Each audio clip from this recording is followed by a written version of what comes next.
ഞങ്ങൾ കഴിഞ്ഞ ആഴ്ച ദുബായിൽ സിക്ക ആർട്ട് ഫെസ്റ്റിവൽ എന്ന് പറഞ്ഞിട്ടൊരു പ്രോഗ്രാം ഉണ്ടായിരുന്നു. അത് കാണാൻ പോയതിൻ്റെ കുറച്ച് വീഡിയോസാണ് ഇട്ടത്. ഞാനും നിസാർക്കും ആദ്യമും കൂടെ പോയിട്ടുണ്ടായിരുന്നത്. ഫെസ്റ്റിവലിൻ്റെ 13th എഡിഷനായിരുന്നു ഈ വർഷം. January 31 മുതൽ February 9 വരെ. ഇത് ഫെസ്റ്റിവൽ തീരുന്നതിൻ്റെ തലേ ദിവസമാണ് സത്യം പറഞ്ഞാൽ ഞങ്ങൾ പോയത്. അതിന് തുടക്കത്തിൽ പോകണമെന്ന് വിചാരിച്ചിട്ട് വേറെ ഇതിന് മുമ്പത്തെ ആഴ്ച 1-2 കാര്യങ്ങളിൽ പെട്ടു. തിരിച്ച് വരുമ്പോഴേക്കും ലേറ്റായി, പിന്നെ പോകാൻ പറ്റിയില്ല. അങ്ങനെ എന്തായാലും എനിക്ക് കൂടെ പോകണമെന്ന് പറഞ്ഞുകൊണ്ട് നിസാർക്കും വേറെ വർക്കിംഗ് ഡേയ്സിലൊന്നും പോയുമില്ല. എന്തായാലും വീക്കെൻഡിൽ പോകാമെന്ന് പറഞ്ഞിട്ട് വെയിറ്റ് ചെയ്ത് നിന്നു.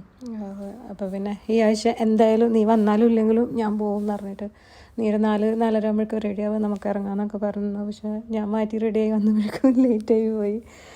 അവിടെ എത്തുന്ന വരെ എനിക്ക് ചീത്ത കിട്ടു, പാർക്കിംഗ് കിട്ടൂല, ലേറ്റ് ആയാൽ നാളെ തീരണതാണ്, ഇതാണെന്നൊക്കെ പറഞ്ഞ്. എന്തായാലും അവിടെ എത്തിക്കഴിഞ്ഞപ്പോൾ പറഞ്ഞ പോലെ തന്നെ കറക്റ്റ് പാർക്കിംഗ് ഒന്നും കിട്ടിയില്ല. നല്ല തിരക്കായിരുന്നു. കുറേ നേരമൊക്കെ പാർക്കിങ്ങിന് അവിടെ ചുറ്റി കറങ്ങി. പിന്നെ ഒരു രക്ഷയില്ല എന്നുണ്ടപ്പോൾ നമ്മളൊരു ഓഫീസ് ഉണ്ടായിരുന്നു അവിടെ, ആൻറ്റൻ്റെ ഒരു ബ്രാഞ്ച് അവിടെ ഉണ്ടായിരുന്നു. അപ്പോൾ അവിടെയുള്ള സ്റ്റാഫിനെ വിളിച്ച് ചോദിച്ചു എന്താ ചെയ്യാൻ പറ്റുക, പാർക്കിംഗ് ഒന്നുമില്ല, ഇവിടെ കിടന്ന് കറങ്ങാനാണ്. അപ്പോൾ അവരാ പറഞ്ഞത് ഒരു കാര്യം ചെയ്യും, തൊട്ടപ്പുറത്ത് തന്നെ സിറ്റി സെൻറ്റർ ഉണ്ട്, അവിടെ പാർക്ക് ചെയ്ത് കുറച്ചങ്ങ് നടന്നാൽ മതിയായിരുന്നു. അങ്ങനെ പിന്നെ ഞങ്ങൾ അവിടെ പാർക്ക് ചെയ്ത് കുറച്ചങ്ങ് നടന്ന് അങ്ങനെയാണ് പോയിട്ടുണ്ടായിരുന്നത്. നല്ലൊരു വൈബുള്ള ഒരു സംഭവമായിരുന്നു കേട്ടോ. കുട്ടികളും ഫാമിലീസും ഒക്കെ ആയിട്ട് നല്ല തിരക്ക്. ക്രീക്കിൻ്റെ സൈഡിൽ തന്നെ ഇത് ശരിക്കും ഇത് നടക്കുന്നതെന്ന് പറഞ്ഞു കഴിഞ്ഞാൽ ഷിന്തഗയിൽ ഹിസ്റ്റോറിക് നെയ്ബർഹുഡ് എന്നാണ് ആ ഏരിയക്ക് പറയാം. അവിടെ ഓൾറെഡി ഇങ്ങനെ പഴയ ബിൽഡിങ്, ഇവരെ ഹിസ്റ്ററി പോലെ അവർ കീപ്പ് ചെയ്ത കുറച്ച് കാര്യങ്ങളുണ്ട്, മെയിൻറ്റെയിൻ ചെയ്യുന്ന പോരുന്ന പഴയ ബിൽഡിങ്ങൊക്കെ. അതിൻ്റെ ഇടയിലാണ് ഇങ്ങനത്തെ കാര്യങ്ങളൊക്കെ. അതിൻ്റെ ഇടയിൽ എന്നല്ല, അതിലാണ് ഇങ്ങനത്തെ സെറ്റപ്പൊക്കെ ചെയ്ത് വെച്ചിരിക്കുന്നത്. ഫെസ്റ്റിവലിൻ്റെ ഭാഗമായിട്ട് ഉള്ള അഡീഷണൽ കുറേ കാര്യങ്ങൾ, കുറേയൊക്കെ ഓൾറെഡി അവിടെ ഉള്ളതാണ്. പിന്നെ അതിൻ്റെ കൂടെ ഇങ്ങനത്തെ കാര്യങ്ങളൊക്കെ ക്രീക്കിൻ്റെ ഒരു സൈഡിലും കൂടെ ആയതുകൊണ്ട് അതിൻ്റെ ഒരു വൈബും നല്ല രസമായിരുന്നു. പിന്നെ നല്ല വെതറും ഒക്കെ ആയിട്ട് നൈറ്റിൽ ശരിക്കും എൻജോയ് ചെയ്യാൻ പറ്റുന്നൊരു സ്ഥലമാണ് കേട്ടോ. ഇപ്പം ഞാനിതെല്ലാം കഴിഞ്ഞിട്ടാണ് പറയുന്നത്, അങ്ങനെയല്ല. ഇനിയിപ്പം എന്തായാലും ഇൻഷാ അല്ലാഹ് അടുത്ത പ്രാവശ്യം ഉണ്ടാവും. അപ്പം എല്ലാവരും ഒന്ന് പോയി കാണാം. നമുക്ക് നല്ലൊരു എക്സ്പീരിയൻസ് ആണ് കേട്ടോ ഇത്. ഇതൊക്കെ അവിടെ ഉണ്ടായിരുന്ന കുറേ കാര്യങ്ങളാണ്. കുറേ ആർട്ടിസ്റ്റുകളെ പെയിൻറ്റിങ്സ് ഉണ്ട്. കുട്ടികൾക്കൊക്കെ കുറേ ആക്ടിവിറ്റീസൊക്കെ ഉണ്ടായിരുന്നു കേട്ടോ.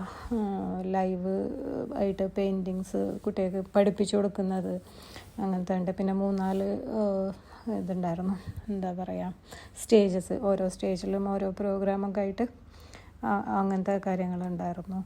പിന്നെ കുറേ ഫോട്ടോസിൻ്റെ ഒക്കെ എക്സിബിഷൻസ് ഉണ്ടായിരുന്നു. നല്ല രസമായിരുന്നു. ഇതൊക്കെ ഇങ്ങനെ അതിൽ നടക്കുന്ന കാര്യങ്ങളൊക്കെ. ഇതാട്ടോ ഞാൻ പറഞ്ഞ നമ്മുടെ ഓഫീസ്. ഇതവിടെ വേറെ ഉണ്ടായിരുന്നൊരു ഇൻസ്റ്റലേഷനാണ്. നിസാർക്ക് നല്ല കാര്യമായിട്ട് ഇൻസ്റ്റലേഷനും പെയിൻറ്റിങ്സും ഒക്കെ നോക്കി നടക്കുന്നുണ്ട്.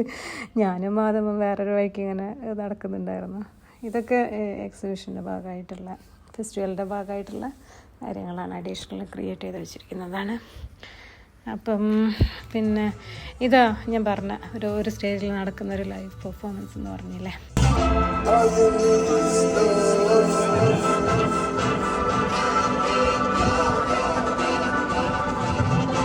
ഇത് പിന്നെ അവിടെ ഉണ്ടായിരുന്നൊരു വേറൊരു ഇൻസ്റ്റലേഷനാണ് കേട്ടോ. നല്ല രസമുള്ള കാര്യങ്ങളൊക്കെയാണ് അവിടെ. പിന്നെ ഇത് കുറേ ഹാൻഡ് മെയ്ഡ് സംഭവങ്ങൾ അങ്ങനത്തെ വിൽക്കുന്ന കുറേ ഷോപ്പൊക്കെ ഉണ്ട് കേട്ടോ അവിടെ. ചെറിയ ഷോപ്സായിട്ട് ഇങ്ങനെ അവർ ഉണ്ടാക്കിയ സാധനങ്ങൾ സെയിൽ ചെയ്യാൻ നമുക്ക് വേണമെങ്കിൽ വാങ്ങാം. അങ്ങനെ കുറച്ച്. ഇത് പിന്നെ വേറൊരു ഇൻസ്റ്റലേഷനാണ്. പിന്നെ ഇതിൽ നമുക്ക് ഇഷ്ടമായൊരു കാര്യമായിരുന്നു കേട്ടത്, ഈ ലൈറ്റിൻ്റെ ഒരു സംഭവം. ലൈറ്റിൻ്റെ ഒരു റിഫ്ലക്ഷൻ, ഷാഡോ വന്നിട്ട് നമുക്ക് ഫോട്ടോ എടുക്കാൻ വേണ്ടി നല്ല തിരക്കായിരുന്നു അവിടെ. ആരെങ്കിലും ഫോട്ടോ എടുക്കാൻ നിൽക്കും, അപ്പോഴേക്കും ബാക്കിൽ നിന്ന് ആരെങ്കിലും നടക്കും.